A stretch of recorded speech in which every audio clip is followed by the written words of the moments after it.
June 13th, 1983. Rain streaks the windshield. It is late at night near Anchorage, Alaska. A cold, tough place where people try to start fresh. A truck driver, weary from a long shift, peers through the light rain. His headlights illuminate a dark, abandoned lot filled with junked cars. Driver, VO. I just wanted to get home. Not end up in a horror movie. He sees a silhouette, poorly lit by his high beams. It's a woman, Kitty. She is running at top speed, frantically waving her arms, but keeping them together as if restrained earlier. The driver, initially suspicious of a trap, accelerates. Suddenly, a blood-curdling scream echoes. A sound of genuine distress. The driver brakes hard. He opens the passenger door. The driver glances in his rearview mirror. A man is sprinting toward them, holding what looks like a weapon. The driver pulls Kitty inside and speeds off. The man, Robert Hansen, continues running before giving up. Kitty is safe, for now. The dark seeds, childhood and despair. Iowa, day, 1939 to 1957. Robert Hansen is born on February 15th, 1939 in Iowa, thousands of miles from Alaska. His childhood is nothing but tender. His father, a Danish immigrant, is extremely strict, punishing the slightest deviation. Come on, push harder. Sometimes very violently. A simple bad grade turns into genuine suffering. Even writing with his left hand bothers his father, who doesn't hesitate to slap him until he becomes right-handed. When Robert is not in class, he is forced to work at the family bakery. His father is equally strict there, tolerating no mistakes and regularly telling his son that he is good for nothing. School is no refuge. Robert is small, thin, and stutters slightly, which the other children use to make him the school's laughingstock. He feels miserable and excluded. This only gets worse in high school, 1954, when he develops severe acne problems, compounding the harassment. He dreams of having first loves, but the girls he likes mock him. I only wanted to be a teenager, to have a group of friends. But instead, this frustration kept growing inside me. His frustration culminates in very dark ideas. Robert begins having dreams of harming all those who reject him, all his classmates, but especially the girls. As his adolescence progresses, these dark dreams multiply. His only relief is when he escapes to nature, spending hours alone in the forest far from the mockery. Here he takes up archery, fishing, and hunting. Upon graduating high school, his name is even misspelled on his yearbook photo, a final sign that no one cares for him.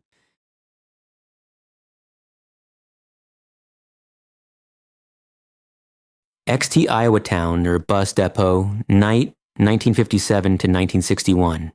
Attention. In 1957, Forward. at age 18, March. Robert makes a drastic decision. Left. He joins the army to Right. flee the life he Left. hates. He succeeds, becoming a reservist and then an instructor for new recruits. He also volunteers as a firefighter in his town.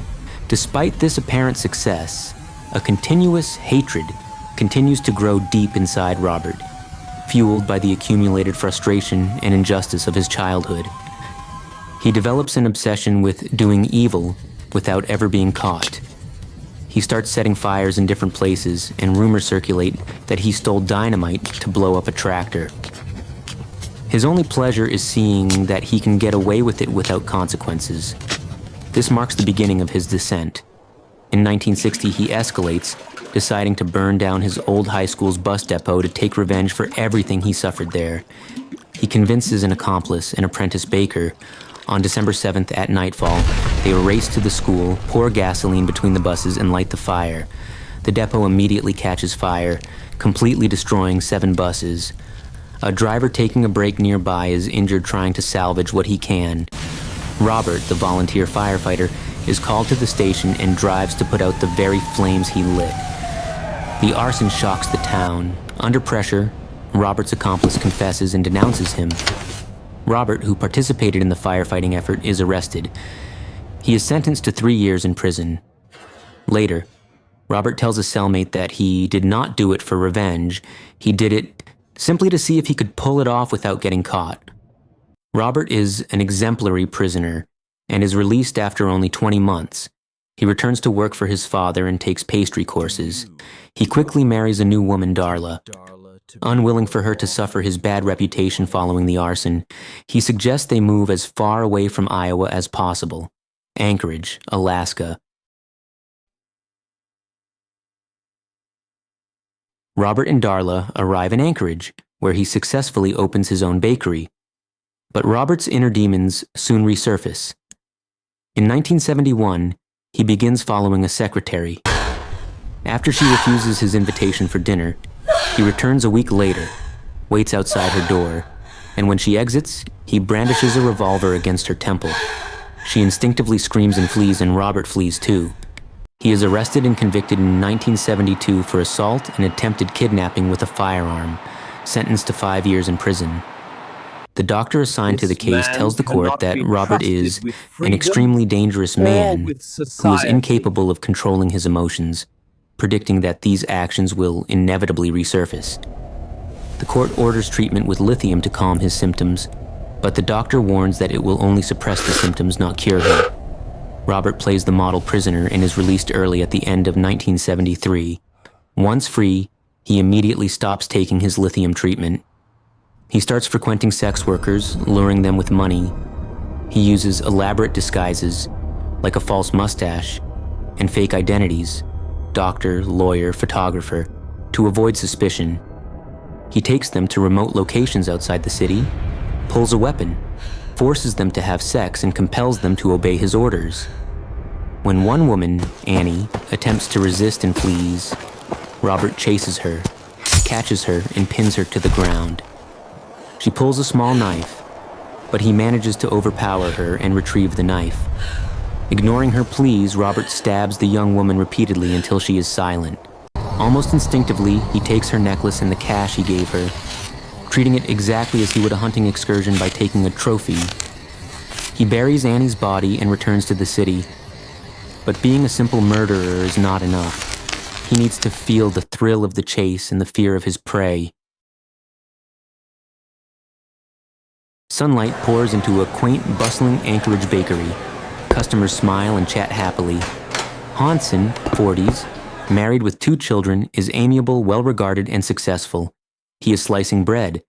Nobody suspects him of anything. Everyone trusted Robert Hansen. He was appreciated by all. They didn't know he'd come to Alaska to restart his life after a complicated past, fueled by a hate that never stopped growing. Hansen's true passion is hunting. He is obsessed with doing evil without being caught, seeing crime as a test of skill.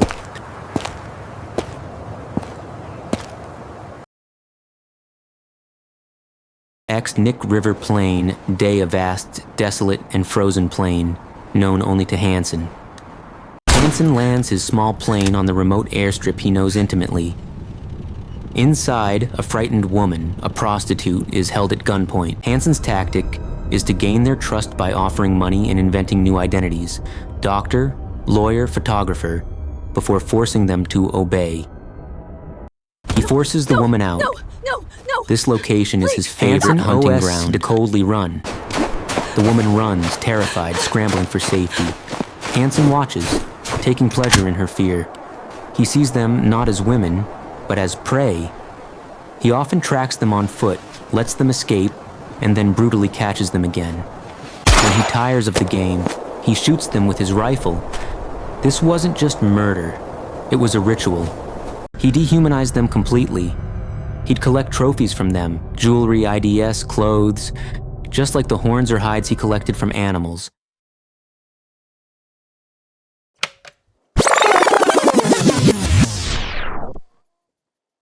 Following Kitty's detailed description of her attacker, police finally arrest Hansen. Hansen denies everything and acts calm, even offering police a tour of his home. So, as you can see, there's nothing out of the ordinary up here. Sergeant Floss, convinced of Kitty's truthfulness, pushes for a thorough search warrant despite Hansen's powerful local alibis. Police officers meticulously search the cluttered attic for 14 hours. They remove hundreds of stacked boxes. Floss was searching for evidence that might not even exist. An officer tears away some insulation in a hard-to-reach wall. A sound indicates a void. They have found Robert's hidden cache. The horrifying contents. 1. Hansen's favorite rifle, a Mini 14, matching the .223 caliber found on multiple bodies. 2. A hidden stack of women's jewelry and newspaper clippings about missing women. 3. Aeronautical maps of the Anchorage area, specifically tracing flight paths near the Nick River. Floss notices 24 small marks on the maps along the Nick River, the location where many bodies had been found. These marks coincide perfectly with the burial sites. 24 marks, 24 bodies. Day Hansen is shown the evidence: the gun, the map, the testimonies. Robert's lawyer arranges a plea deal. He will confess to 4 murders in exchange for a guaranteed sentence in a federal prison. Hansen agrees. Hansen begins to detail his crimes with disturbing precision. He points to 16 sites on the maps where he buried bodies. It was a summer project. It was a summer project. He refers to the killings as parts of a hunt.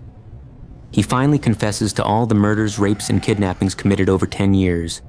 Robert Hansen had sought revenge on the life that had humiliated him, becoming the most murderous serial killer in Alaska's history. Fade out.